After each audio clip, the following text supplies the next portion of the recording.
Brad Marino has been a fixture in the East Coast music scene for years with his bands The Rydell's, The Connection, The New Trocaderos, and of course his solo projects. To much critical acclaim, Brad released his second LP of original material earlier this year titled Looking for Trouble on Rumbar Records, Beluga Music, Ghost Highway Recordings, and Spaghetti Town Records. His music has been compared to the Ramones, the Flamin' Groovies, Exile on Main Street era Rolling Stones. It's been called punk, it's been called power pop, it's been called straight up rock and roll, whatever you want to call it. Josh and I have been friends friends, but fans for years. So without further delay, Mr. Brad Marino.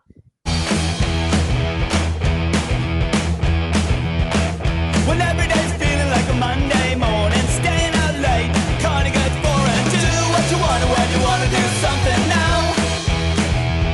I'm getting older by day, younger at night. I need a little something to feel alright. Yeah, do what you wanna when you wanna do something now. Yeah, you do what you wanna when you wanna do something now. Chances are you've made some choices, but I'm hearing your inner voice. How you doing, man? Hey guys, I'm doing good. How are you guys? Good, good. Thank you. Thank you so much for coming on our humble show. Yeah, thanks for inviting me. I'm psyched to do it. My first podcast. No, really? Wow, how about that? Wow, no, that's pretty cool. I hope we We don't are disappoint. The first of many. Yeah. Yeah, maybe it'll be a new little side gig for me doing these Cool. podcast interviews. Start a trend.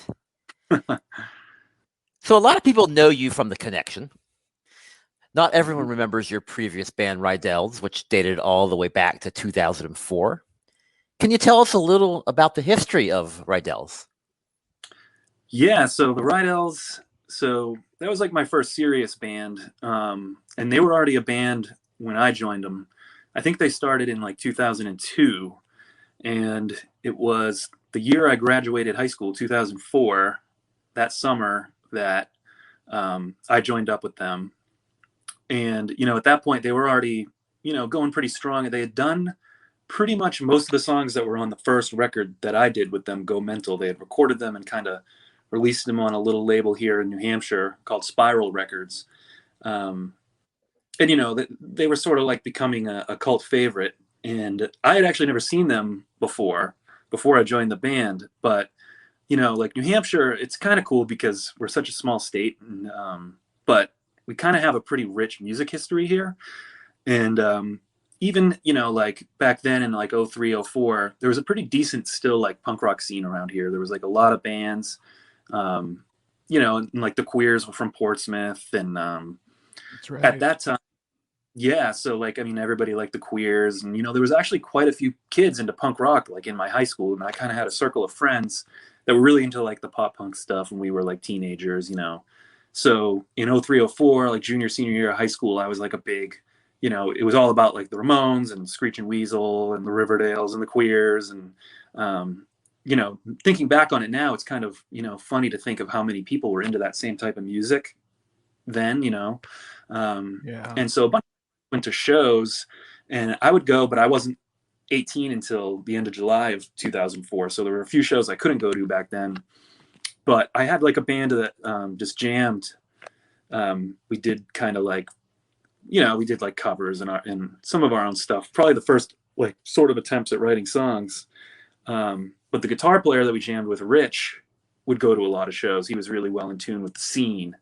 And he talked to Denny Rydell, who was the singer, and he started the Rydell's. He was the Rydell's, and Denny was mentioning how they needed a new drummer, and Rich said, "Well, I know this guy Brad. He plays drums. I played bass and sang in our little garage band, but I would always mess around on the drums when we were just messing around in the basement just for fun. And like I never took any drum lessons or anything, but I could do that Tommy Ramone fast hi-hat, just that steady backbeat. It just kind of came natural, and it was fun for me to just. Yeah, it's all you need. And so Rich from my little garage band, mentioned to Denny. And then like back then I was on AIM Instant Messenger and a Denny Rydell popped up his little avatar was Road to Ruin.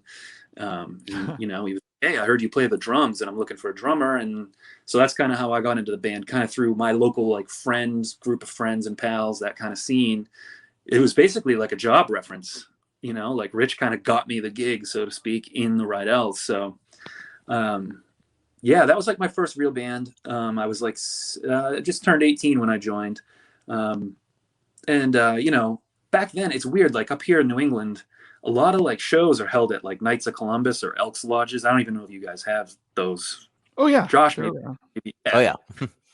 Yeah. So like a lot of those shows were just like DIY and, you know, even like bands like the Queers back then would play like Elliott Main Grange Hall or like, you know, Portsmouth Community Center, like literally just like a rec center for arts and crafts that had like a daycare in it. They would play there. So, you know, the Rydell's, you know, we were fortunate because we got to play with some cool bands just by being from New Hampshire. And it was just kind of like timing is everything. You know, there was just like a lot of cool bands going on at the time. The Guts were like a big band. When I was in high school, somebody gave me a Gut CD and was like, you got to check them out. If you like Screeching Weasel and all that, you're going to love this. And I did. And so, you know, would go to Gut shows. That's sort of how I first met Jeff. But like, I didn't know him. And he's older than me. So like, I was just like a geeky 17-year-old and he was like 24 or whatever. And like, you know, but that's kind of my first introduction to like a lot of people was the Rydell's. Like we would play with the Leftovers, you know, Kurt Baker, the Guts. And then, you know, like we even, you know, would open for the Queers if they were around somewhere in like Portland or New Hampshire. And yeah, we had fun. We did a couple of records for Cabana One Records, I think it was called, out in California. The first record, Go Mental, came out in 2005. That was on Cheapskate Records. Yeah, you know, I was just like a kid out of high school, and we recorded that at the Electric Cave in Portsmouth, which is kind of a historic little punk rock studio. You know, the Queers have recorded there, and I think like Scissor Fight, the Jabbers, you know, Gigi's band, they had recently reformed with Wimpy from the Queers on vocals. They had recorded there, and so it kind of had some history. So it was really kind of cool to be like 17, 18 and recording, and, you know, everybody was older than me. So it was like, I really looked up to like Denny and stuff. And I mean, Denny at the time was like, Denny Rydell was just like a complete Johnny Ramone clone.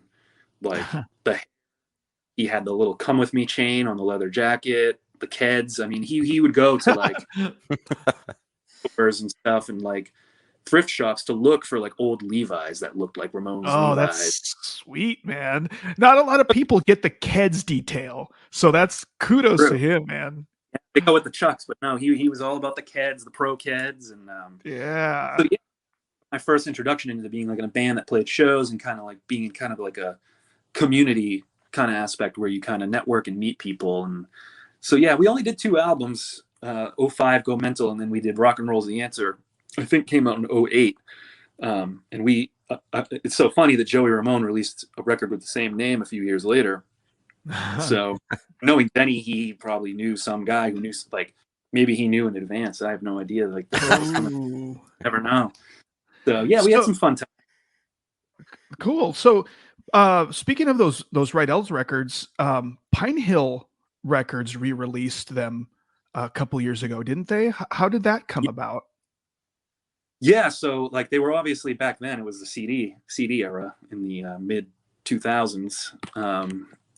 So yeah, this guy Tino Valpa, he has a band called the Cryptics, and he's like a punk rock like community. I mean, he's like really into it. Like I was never like that into like being like, I wasn't like, I didn't book shows or make flyers or merch or anything, but he's one of those like real hard workers that's like really into it. And like he has a label called Pine Hill Records, and he releases his own stuff. And he started doing like old like Queers reissues, like some old 7-inches, and like sometimes he works with like some bigger bands, and I don't even know if he like asks permission or just like takes a chance. Does it? Get a master file and just makes the records. But he and I had talked once, maybe like around 2017, about, you know how like all the punk bands did like the Ramones cover records, like yeah, Screeching Weasel and MTX and Boris the Sprinkler.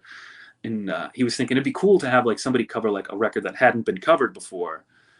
And so the Connection was actually going to do Mondo Bizarro for his great. At the time, like the drummer, we'll get into the Connection later, but like he wasn't like a Ramones fan or really even a fan of music, so like I didn't feel like it would come out good. You know, you got to have a certain drum style, so it just never excuse me, it never really came to fruition. But I said to him, hey, you know, how about the Rydell's records? They've never been on vinyl, and I think it'd be cool to have a vinyl release, because even though it had been a few years, like there was still somewhat of a following for the Rydell's. And so, yeah, he was like, oh man, definitely, because, you know, Rydell's being a New Hampshire punk rock band and him being a New Hampshire punk rock label, it just made sense.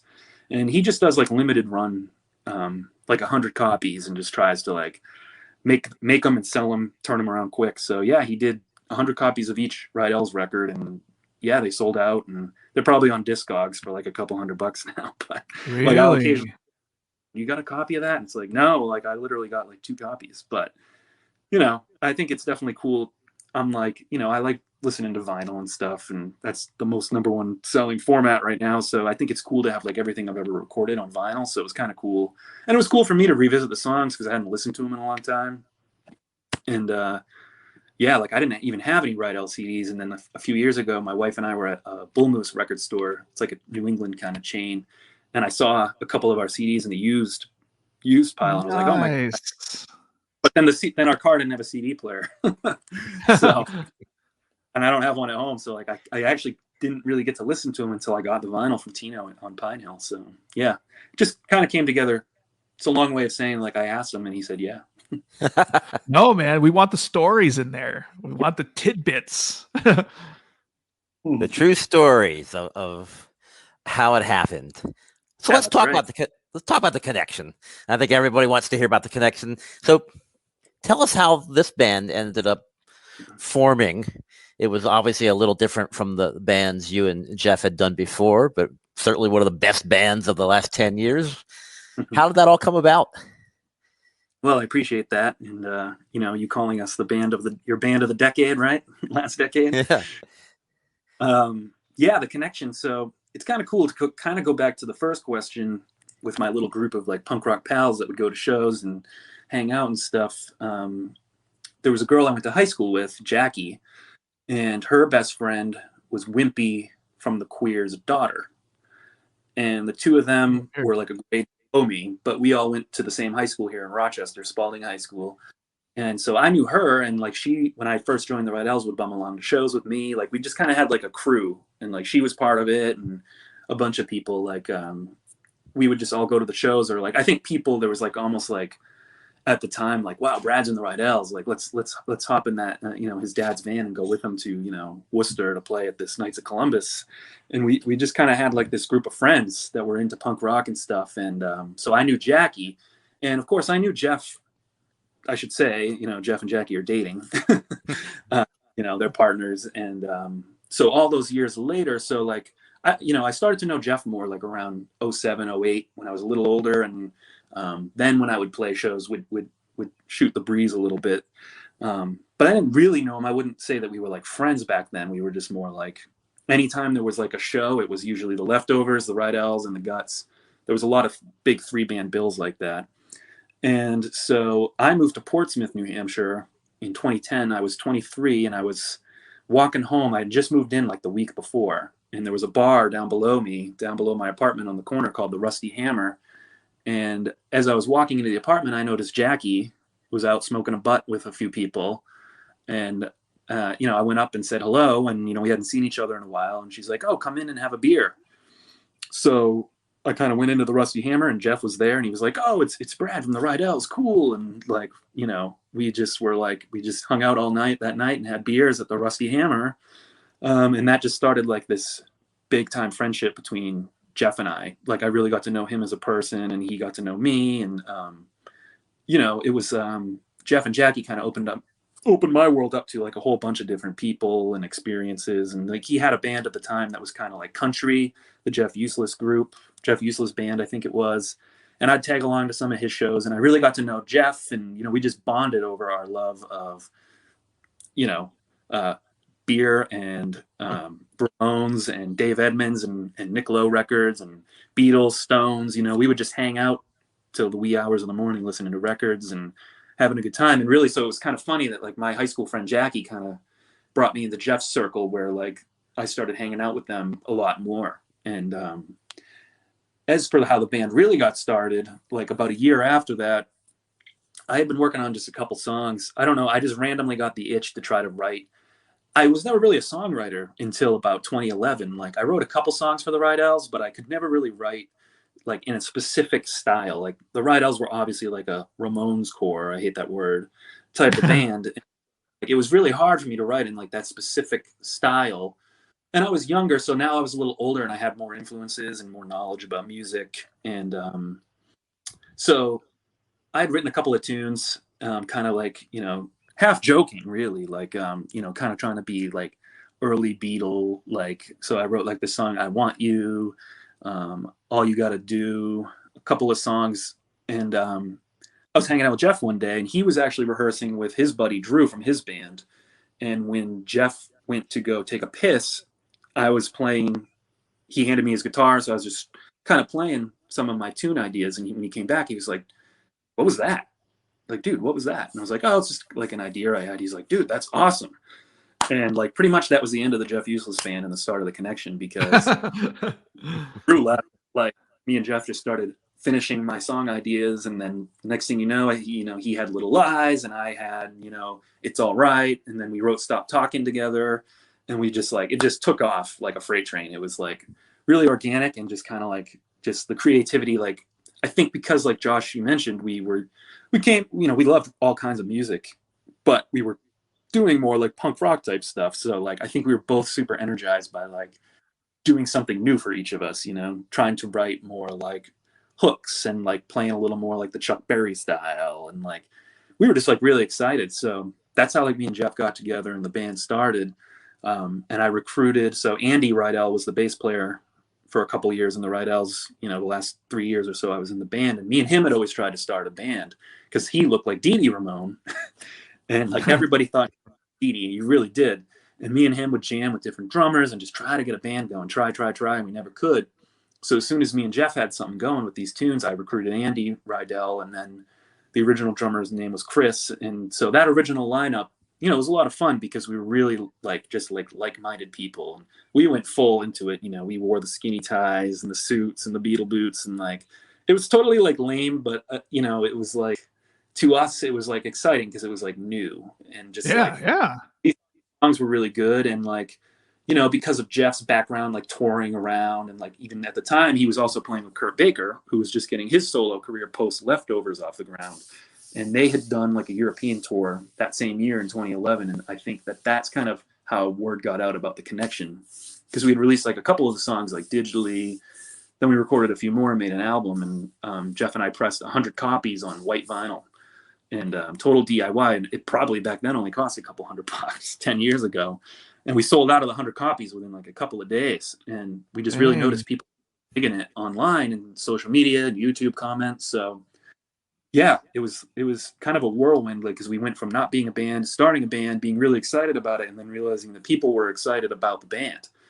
And so yeah, like the first 9 months or so of that original lineup was super fun. And then we kind of ran into the typical band type issues where like the drummer was kind of, you know, annoying and he would pick fights with us, and so we had to get rid of him. And then Andy Rydell quit. You know, he didn't want to go to Europe. The next year we had a European tour. He kind of flipped out on us. I don't think he could handle it. He just wanted out. So that set us down the path of having many different members throughout the years. We kind of a rotating cast, but you know, I look fondly back at those, even though it didn't really like end great with the original lineup. Like it was super fun, you know, that 2011 year where it was just a lot going on and a lot of excitement. Cool. Man, that's awesome that you and Jeff, that you found someone like that. That's very rare. But really, speaking of, you know, the stars aligning. Yeah. And speaking of Jeff, Jeff Palmer, your LP, Looking for Trouble, came out earlier this year. Jeff's LP, Pulling Out All the Stops, came out earlier this year. Did you guys plan that at all? And If so, is there like a little bit of friendly competition going on with those LPs? Yeah, so like, well, our first solo LPs, his first LP was pulling out all the stops, and I actually played bass on a few tracks on that one. And my first LP, Extra Credit, kind of same thing, kind of came out within a couple months of each other in 2019. And then, so we didn't plan it. I think, we each wanted to have like a little window to ourselves there to promote. But, the reality is most fans of Brad Marino are fans of Jeff Palmer and vice versa, so it probably really doesn't matter. And if anything, it's probably like cool for people to be able to get both of our albums sort of at once, so to speak. Oh, you know it's what? almost like, I want to correct that. Yeah. What was it? Yeah. His new album is Charts and Graphs. Charts and Graphs. Yeah. Charts and Graphs. Sorry. Yeah. Sorry, Charts Jeff. and Graphs. Yeah, that's all right. Yeah. All right. Cut the tape. We'll start. Yeah. Yeah, so his new record, Charts and Graphs, and my new record, Looking for Trouble. I mean, my record was ready to go August 31st. Last year, I got the final masters. And the thing is, with 2020 being such a year as it was, I didn't want to release it like the way the timing was. You figure it probably would have come out maybe in like November, December. And I just think that's a terrible time to release a record with the holidays and everything. It can kind of get swapped up. So I didn't want to release it in 2020. So, so Trevor from Beluga Records, he handled the pressing. So Spaghetti Town released it in the US, Ghost Highway and Beluga released it in Europe. Basically, the three of them pool in money and split up the copies to press it. So it's kind of convoluted when you're like, yeah, it's out now on Spaghetti Town, Ghost Highway, Beluga Records, CDs. It's kind of a mouthful, but it works. And he coordinated the release over in Sweden, is where Beluga is. And he sent it in to the pressing plant in the first week of January. And the vinyl literally just came in on my birthday, the 29th of July. So like 2 weeks ago. So we waited like almost 8 full months for the vinyl to be in. But the digital came out like in June 4th, I think I released it. And the CD was out and ready to ship. So, it's just sort of like a summer release. It's a lot of bands and artists ran into that this year with the pressing plant delays. So, yeah, we didn't really plan it. But it's funny because I was texting Jeff earlier because I got my copies of my new record like Wednesday. And his just came in today. So we were talking about meeting up and swapping copies. But yeah, for competition, I mean, it's hard to be in like competition with somebody that you were so close with. I mean, we're still like close and friends. And it's also, I think, it'd be more difficult to swallow if one of us was like selling 10,000 records and the other was selling 500. Like we're pretty much, the same. Like I said, if you're going to buy a Brad record, you're probably going to buy a Jeff record or vice versa. He's doing something more. It's different than The Connection. It's back to his punk rock stuff. It's much more like pop punky or like punk rock. And mine's the same. I mean, my stuff would have been Connection stuff, if we were still doing stuff. And like, so it's two different styles. I probably have more fans that wear bolo ties, and he's got, more fans that wear Chucks and T-shirts, but in general, I think that we, probably share, 80% of our fan base is the same. So it's really not a competition thing. And, it's tough to be in competition. It's like probably was a little awkward at first when we first started doing solo stuff. I think it was probably a little awkward, but, it is what it is. We're cool. We still hang out and stuff. And like, I played on his first solo record, and, I'm sure I'm going to work with him on other stuff in the future. So cool. So I was such a huge fan of Extra Credit. And then I got excited to hear the new record. And I'm like, man, is it going to be as good as Extra Credit? And of course, get the record, I put it on. I'm like, this is so awesome. It's like great, but not just a copy of Extra Credit. So it's similar, but it's different. Like, what were you going for with this record? Yeah, I appreciate that. It's only my second solo record, so I wasn't really like going for anything, so to speak. That's just the songs that I wrote became the songs. So it's almost more like, I guess, like a production thing more than like a songwriting thing, because when you're working it, you might write it one way and then record it a slightly different way. So like for Looking for Trouble, there's probably like 5 or 6 songs that I wrote within like a couple of month period. I think I wrote like Looking for Trouble, the title track, Taillights Fade, Something for Nothing, False Alarm, like those like 4 songs were all written like January, February 2019, I think it was. So, and then, you know, so it's just like that was kind of the group of songs that I had going, plus a couple others. And then I have like this vault, I call it, on my Dropbox on my phone of like demos that have never not been recorded or released. So like Take Your Time on there, that I wrote that in like 2014, but it just never made the cut for any of the Connection stuff. I don't know, it just kind of sailed off, or better songs were written. So, you know, it's kind of good to have that little vault to go back into and be like, oh, that's a good song. Now the time is right. And it's just like ready to go. Even the score of the first track on the record was similar to that. I started that one. I wrote it, I think, in like 2016, right after the Connection did Labor of Love. It's kind of got that Labor of Love kind of Stonesy, kind of, you know, raunchy, you know, type of style. So, and you know, that's a good example of a tune. It's I guess it's more the production making the record than the songs in a way. Like, I think this record I put a lot more effort into, not that I didn't at all with Extra Credit, but with Extra Credit I had Chris Rogers mixing it, and he played on a lot of it, and Chris kind of added the splashes. Like, I added my stuff, but then he'd come up with some cool little whatever, a fingers part, you know, some organ or piano thing that I don't have the ability to do. So he kind of shaped maybe that record as much as I did. And on Looking for Trouble, I think I kind of took the reins where, like, besides drums, I just didn't feel like playing drums on this record. It's a big process to play drums to your own stuff in the studio, and I just didn't feel like dealing with it. But I you know, I had my hands all over it as far as like production, and I record most of it here at home. So, you know, besides the drums, everything's done in my home studio. So like if I lay something down and I'm not feeling it, I can change it. And so I kind of can shape and mold the songs. Like even the score, I switched it to like the Keith Richards open 5-string tuning and added a slide guitar. The demo wasn't like that. It was a little more straightforward, maybe more like a Real Kid song or something. And also using the drummer, Craig Sala, who plays with Kurt, plays with me, plays with Jeff, was in the Connection. He's just naturally great at coming up with a killer groove and just gets it, you know. So he gets a song like that, you know. And so, yeah, I guess what I was going for is just to make a good record. And it just happened to turn out like I had a couple of good songs in the vault, and then I had a handful of new songs. And, you know, False Alarm and At Night were released on the False Alarm. I did a 7-inch last year on Rumbar, but I wasn't like crazy about the mix of the 7-inch. So I figured it's there, you know, especially False Alarm is such a good song. I figured people wouldn't mind if I threw it on the album. I know it's cheating a little bit, but I remixed it myself and kind of changed just the mix and the overall vibe to fit how Looking for Trouble was sounding. So, you know, hopefully people aren't feeling ripped off. You know, there's a single version and the LP version. So, yeah, you know, I feel pretty good about the record. I think it's a really good collection of songs. I think it's pretty solid. I think I kind of also, as far as like the order of the tracks, like side A, I just sort of kind of ended up being more of the rockers.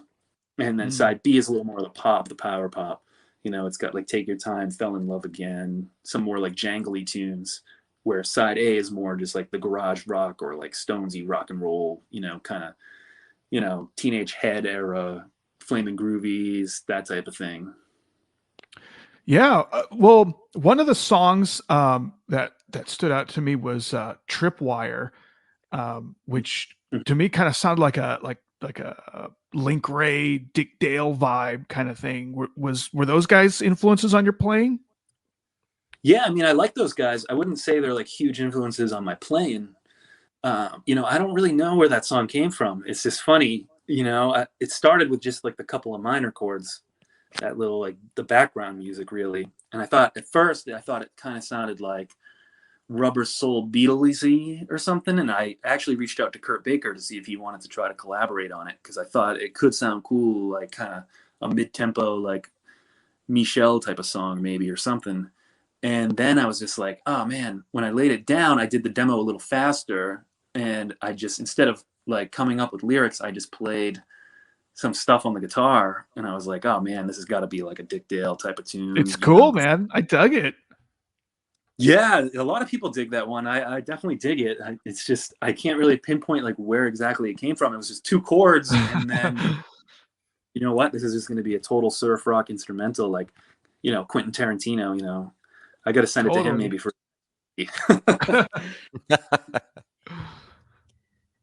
So how's it different making music as a solo artist compared to being a member of a band? Yeah, there's definitely some difference. I mean, like, so with the connection, like when we first started, like I said, me and Jeff wrote a lot of songs together. We like face to face, guitar to guitar. We wrote a lot of songs together, and there would always be a couple that like either one of us wrote on our own. Like I wrote "Crawling from the Wreckage" or "Don't Come Back," and he would write like "She's a Keeper" or something. But besides like a couple of tracks like that, a lot of the songs really were like a total collaborative effort in the beginning. But as the band went on, it's sort of similar to like Lennon and McCartney. They kind of stopped writing. We stopped kind of writing together for whatever reason. It's just, I don't know if I got like better as a songwriter, so I would just finish songs more, or like what I can't pinpoint what it was, but like, the last album Jeff and I really worked songs together was Labor of Love. So towards the end of the connection, I was already writing sort of like a solo artist because I was writing a lot on my own. So I kind of got into that mindset before I ever did a Brad Marino solo career. In quotes. But yeah, it's when you're on your own. I mean, you're on your own, so it's like it's up to you to finish that bridge or like come up with that third verse. I mean, I still reach out to like Mike Chaney, who I think we'll get into a little bit later if I'm stuck on I need a couple of lines or something, or guidance. But or like me and Kurt Baker wrote "Wake Up Baby" from the Extra Credit album. It's fun to collaborate with people.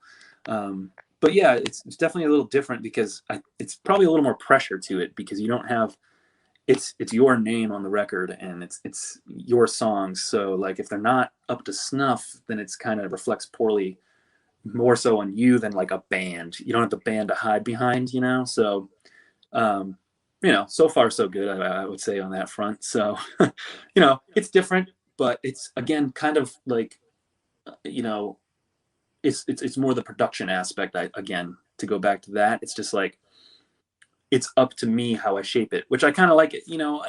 I'm not a control freak or anything, but like when I write a song, if it's a complete song, like I have it in my head, like that's how it's going to go.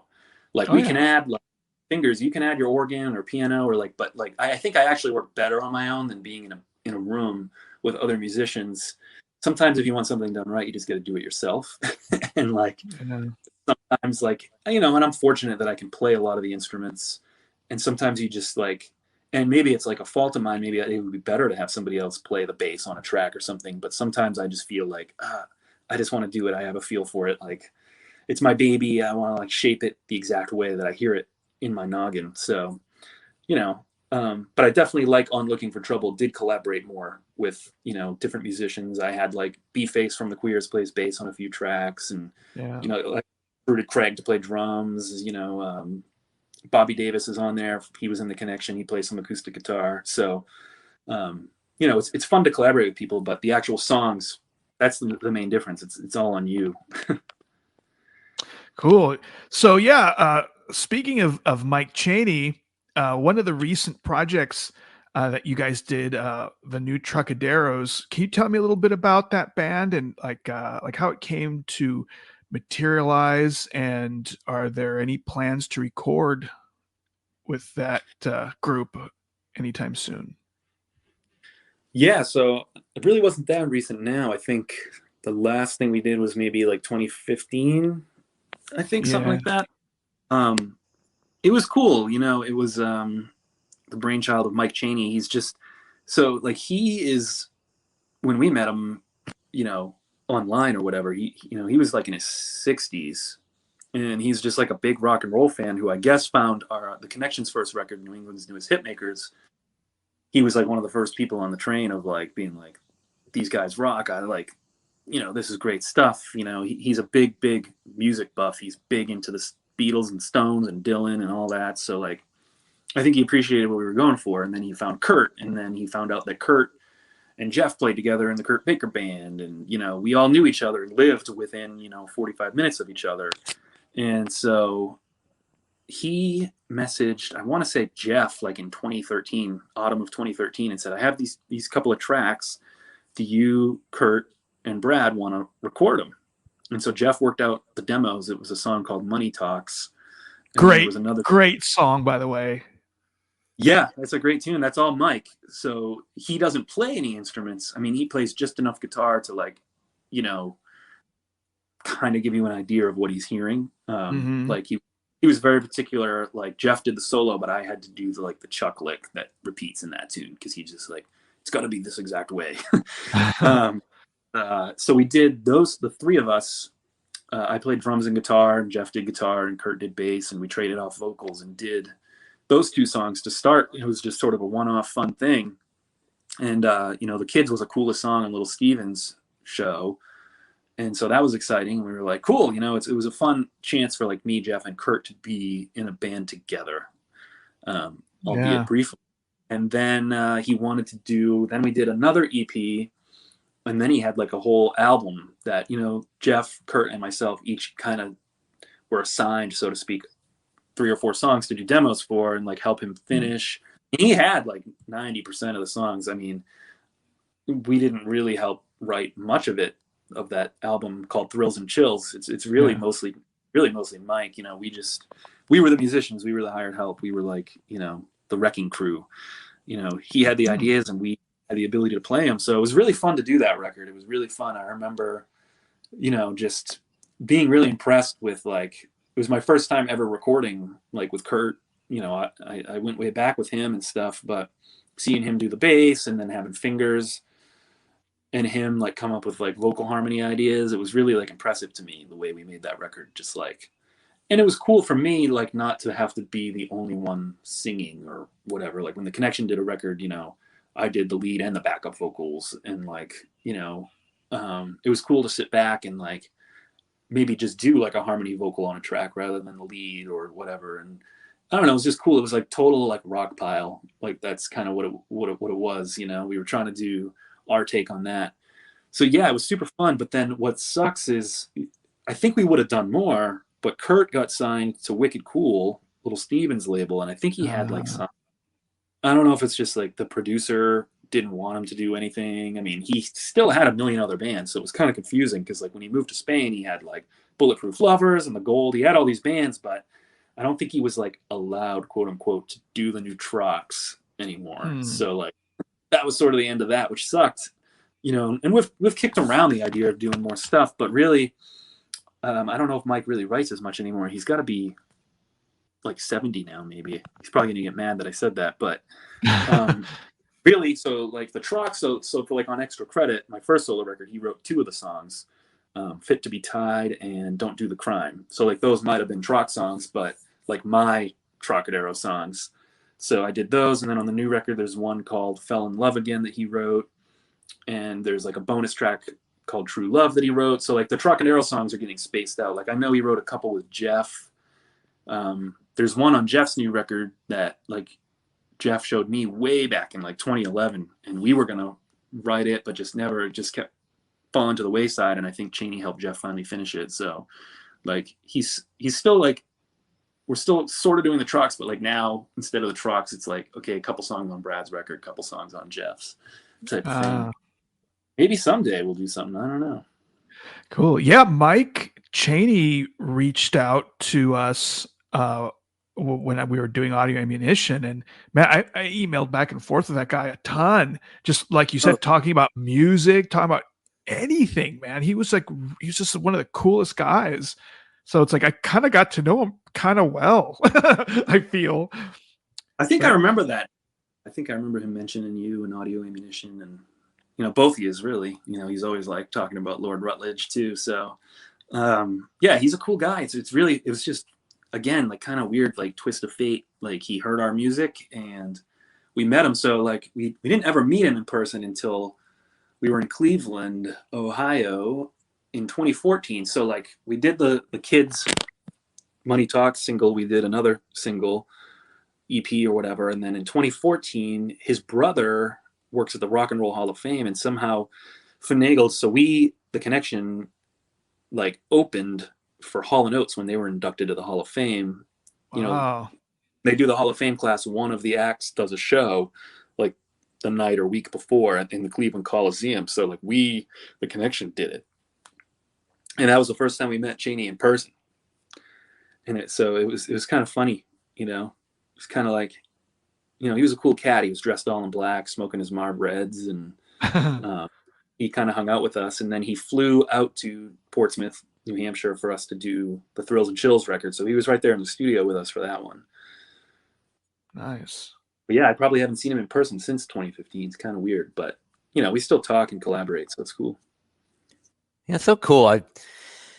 I can still remember like where I was when I first got the email about the new Trocaderos, and like all these guys are in this band. Oh, this is gonna be amazing. And of course I hear it and it's amazing. And it's just so interesting how like the Connection and the new Trocaderos kind of both like influenced my own direction with my blog, where when I started out, I thought, oh, I'm just gonna write about power pop and like style punk, and I definitely sort of took a little bit more of just a rock and roll direction probably over the last 5 or 6 years. Let's talk about the Ramones. Okay. I think it's so cool that you joined the list of artists who have covered entire Ramones albums, and I think you did one of the best ones. What was it about Subterranean Jungle that appealed to you, and what was it like making that record? So the reason I picked that record, I think, was because, well, like I said, like the Connection was possibly going to do Mondo Bizarro, and it's not that I don't like that record, but it doesn't have Dee Dee, so I didn't really want to do a record without Dee Dee. And I think all the other ones were like done. Like Tino wanted me to do Halfway to Sanity, which I do actually really like that record and would have done it, but some band, the Cobains, I think they're called, did it. And I don't know if anybody, really? Nobody really knows that band, so it kind of sucks.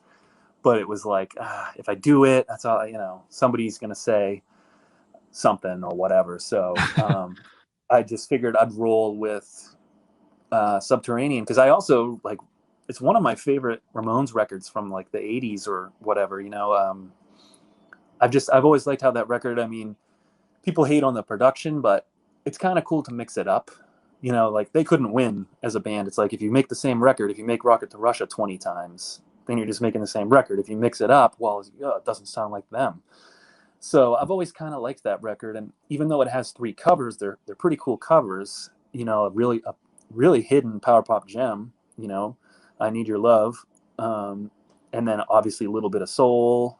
Time Has Come Today. So that's sort of why I settled on that one, because I didn't want to do Brain Drain. And I kind of felt like, the New Rochelle's had done, or Young Rochelle's, one of them. Yeah, I get it mixed up myself. Yeah, I actually think it was the New Rochelle's, which was the first band before they became Young Rochelle's. I think they like reunited to do Animal Boy or something. So it was really the only album left, because like Boris had done End of the Century, Beatnik Termites did Pleasant Dreams, and then of course to just my luck, somebody says that some band in like Sweden or Norway actually did do Subterranean Jungle. So I was like, what the hell? Like I had no idea somebody had actually covered that record. I would have thought that I would have been the only one to ever even consider such a task, but I hadn't heard of that. Yeah, nobody really had. So only like one person like said, "Oh, it's somebody did this." They weren't like complaining. They were just like, "Oh, just so you know." So just my luck. But yeah, and so I just thought it would be fun. It was fun. I did the whole thing right here in my home studio last year. I just finally had the time because of the COVID, and I was home, and so I just had the time, and I figured might as well do it. So I did like the whole thing at home, and then Tino put it out 100 copies. They sold out like within a day, and dang, that's awesome. Yeah, it was super cool. Like I wish like my new record would sell 100 copies in a day. Funny, but it's the Ramones, so obviously it's going to be a little more popular, and it's kind of cool. There's a cassette label called Memorable But Not Honorable, and they're going to do it on cassette. So cool. Coming back, I guess. So I don't know if I'll get into it or not, but Yeah, he's going to do a limited cassette version of it. So there'll be another like analog edition, because like Tino's thing with the Pine Hill Records thing was, it's a 100 copies, like a limited run. I keep telling him we'll have to press more sometime, but you know, we'll see if that ever happens. Well, it's awesome, man. I'm glad to hear it's going to see the light of day again. So Brad, as we wind down here, let me just ask you, where are the best places people can go to follow you, follow your bands, and buy your music? Buy stuff. Well, I have a Bandcamp, bradmarino.bandcamp.com. Easy to remember. That's really it from me. I mean, the record labels, really, I try to encourage people to support them, because they're the ones that believed in me and my release, and invested their money and time into doing it. So definitely, if you're in the United States, Spaghetti Town Records. If you are in Europe or beyond, Beluga Records, they're out of Sweden, and then Ghost Highway Recordings in Spain. Also, of course, Rumbar, my shirt, representing Lou. His edition of your podcast was great. Oh, thanks. Yeah, Lou's a trip. So Rumbar Records as well. It's got you covered. He put out Extra Credit, and he's got the CD of my new record. So I definitely encourage people to check out all those labels, and support the labels that really make it happen, because it's so easy to just pirate music nowadays, and we all do it. And I'm a Spotify fan too, I'll admit it. Just being able to go from whatever, the Ramones, to some obscure 60s beat song that nobody knows in a second is kind of cool. So, but hopefully if people listen on Spotify and stuff, they like it enough to buy it and support the bands, artists, and the labels. For sure, man. For sure. I concur. So hey, Brad, thank you again for stopping by and hanging out with us. We greatly appreciate it, and we wish you the best of luck with your new album and all your future endeavors. Well, thanks, guys. I really appreciate the invite. It was really fun. So I hope people listen and tune in, and I like what you guys are doing, and I appreciate both your guys' support over the years. So it's cool to finally meet you guys face to face. So likewise, man. Very, very cool.